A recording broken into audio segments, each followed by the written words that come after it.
रूहुल कुद्दुस की ईद की तैयारी, छठा दिन, नेकी। बाप और बेटे और रूहुल कुद्दुस के नाम से आमीन। प्यारे भाइयों और बहनों, प्रभु यीशु ने अपने रसूलों से कहा, मैंने तुम्हें चुना है ताकि तुम मेरे नाम पर जाओ और बहुत फल उत्पन्न करो और तुम्हारा फल हमेशा के लिए बना रहे।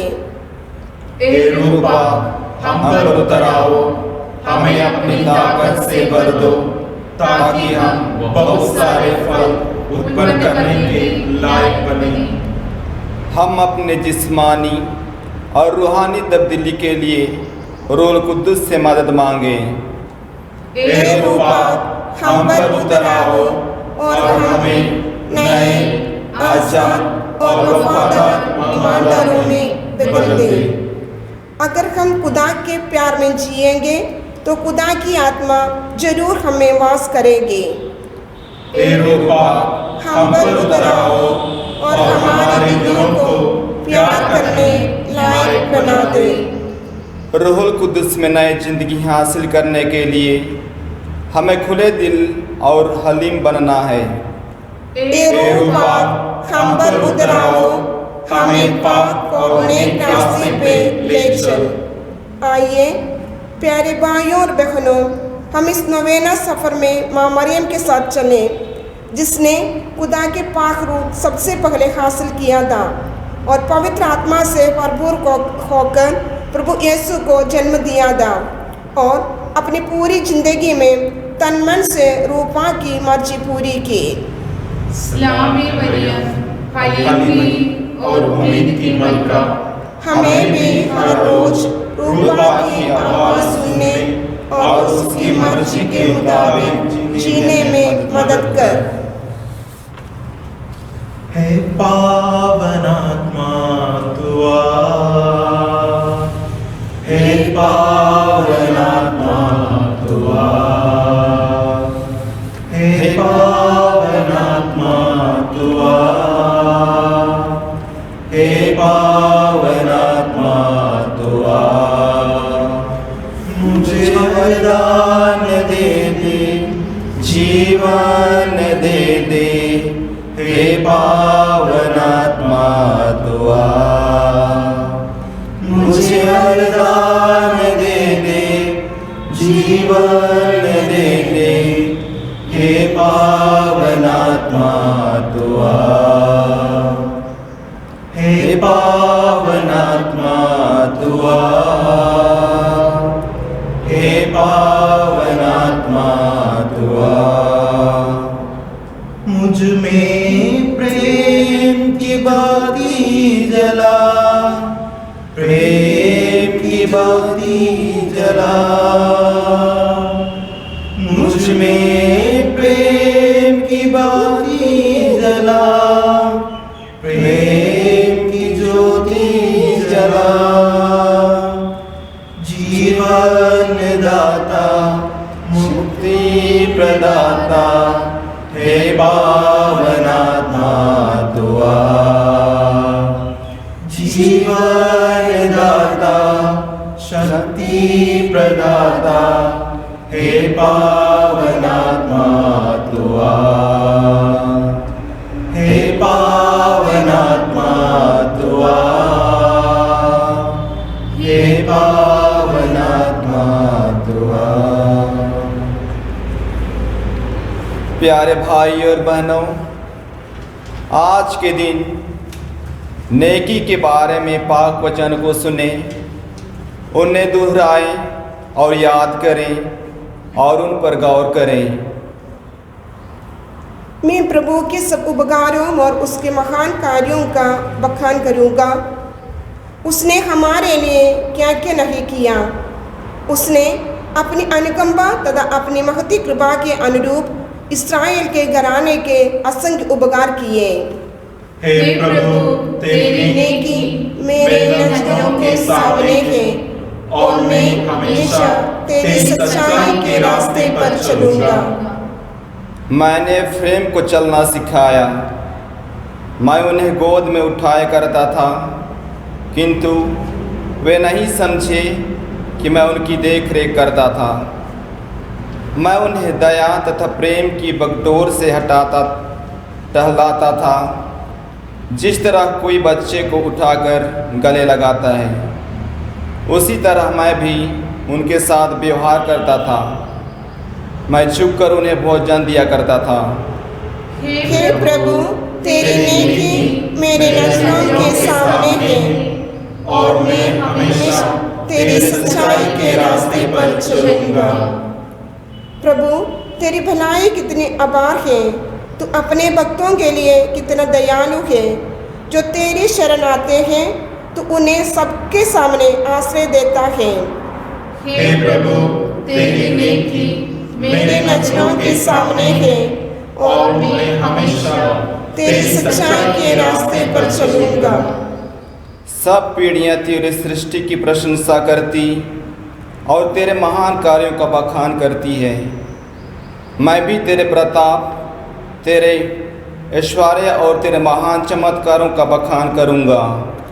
हे प्रभु, तेरी नेकी मेरे नजरों के सामने है और मैं हमेशा तेरी सच्चाई के रास्ते पर चलूंगा। मैं भी तेरे विस्मयकारी कार्यों और तेरी महिमा का वर्णन करूंगा। लोग तेरी अपार कृपा की चर्चा करते रहेंगे और तेरी न्यायप्रियता का जयकार। प्रभु दया और अनुकंपा से परिपूर्ण है। वे सहनशील और अत्यंत प्रेममय हैं। प्रभु सबका कल्याण करता है। वे अपनी समस्त सृष्टि पर दया करता है। हे प्रभु, तेरी नेकी मेरे नजरों के सामने है और मैं हमेशा तेरी सच्चाई के रास्ते पर चलूंगा। परख कर देखो कि प्रभु कितना भला है। धन्य है वह जो उसकी शरण जाता है।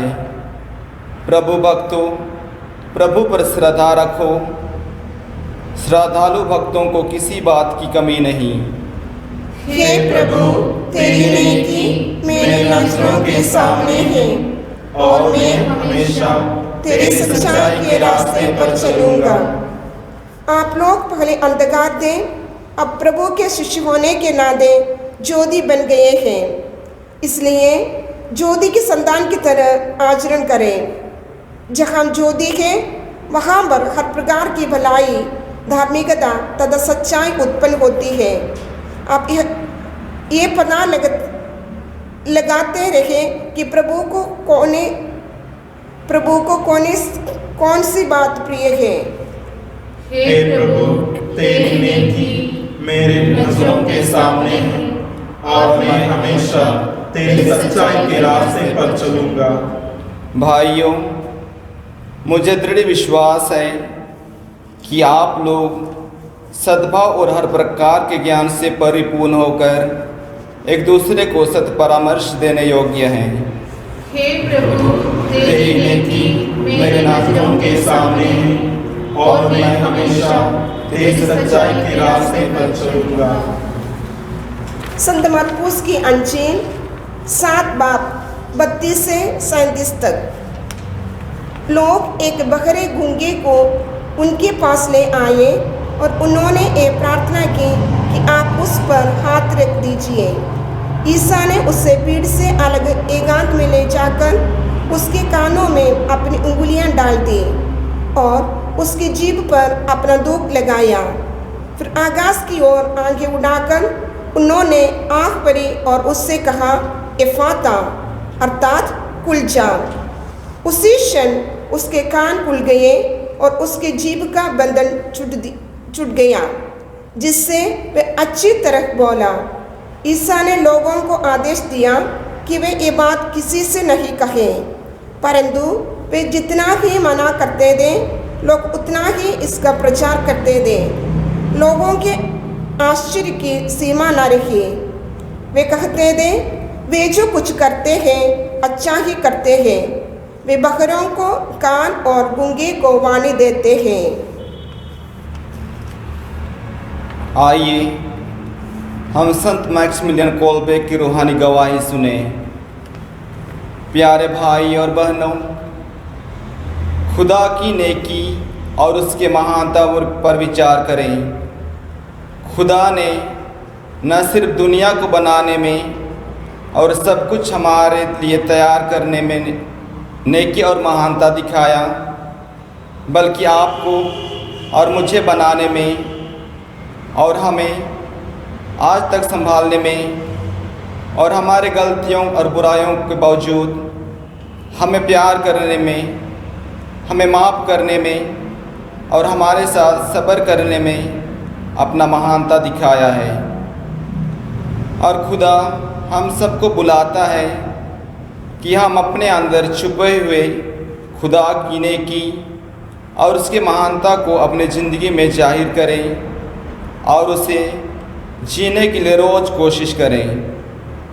जैसे अगर आग के नज़दीक चीज़ों को नहीं लाते उन्हें आग नहीं लगती, वैसे ही हमें भी खुदा के समंदर जैसे नेकी को समझकर उसके नज़दीक जाना ज़रूरी है, ताकि हम भी उसके समान नेकी से भरपूर हो जाएं। खुदा ने आपको आपके इस हालात में, यानी परिवार में, खुदा की सेवा में या और कोई काम, इज्जत और पहचान में बुलाया है, क्योंकि आपके लिए उसकी योजना नेक और ख़ास है। और ये सब सिर्फ अपनी नेकी और रहम के कारण खुदा हमारे साथ करता है। हमारा आपसी प्यार और मेहरबानी का मतलब यह है कि हम खुदा के समान अपने रोज़ाना ज़िंदगी को उसका प्यार, उसका रहम, उसकी मेहरबानी और नेकी से भर दें, ताकि हमारी ज़िंदगी भी उसकी पाक मर्जी के मुताबिक नेक और पाक बन सकती है।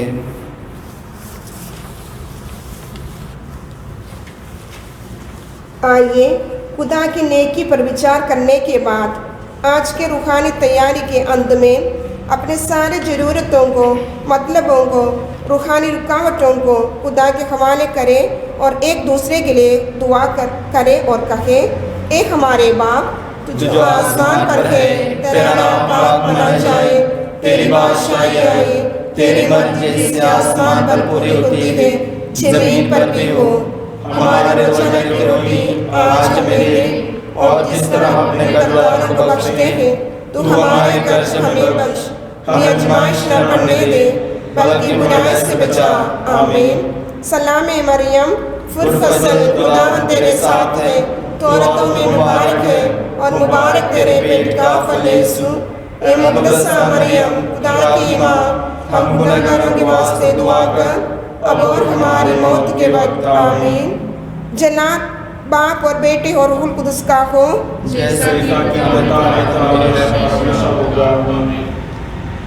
माँ मरियम से कोरोना वायरस से चंगाई के लिए दुआ। हे माँ मरियम, तू हमें नजात और उम्मीद की राह दिखाकर लगातार हमारे हर कदम को रोशन करती है।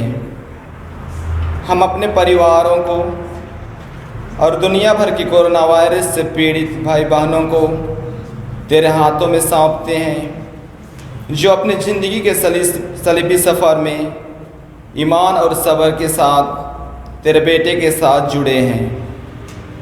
तू जो पूरे मानव जाति की माँ होने के कारण सबकी रक्षा करती है और गलीली के काना में निकाह की तरह हमारे ज़रूरतों और कमियों को पूरा करती है। इस परेशानी और आजमाइश के वक्त को जल्दी पार करने में हमें मदद कर, और उसके बाद हमारे रोज़ाना ज़िंदगी को पूरे जोश और उम्मीद के साथ दोबारा शुरू करने में हमें राह दिखा।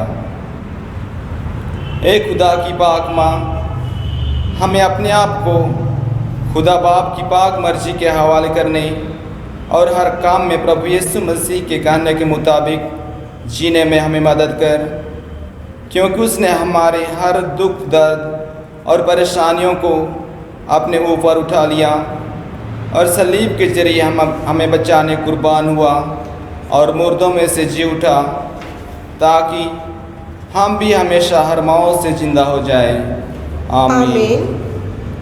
माँ मरियम नित्य सहाय माता, हमारे लिए दुआ कर। माँ मरियम शांति की रानी, हमारे लिए दुआ कर। कातरी मुतलिक खुदा बाप, बेटे और रूह कुदस के नाम से आमीन।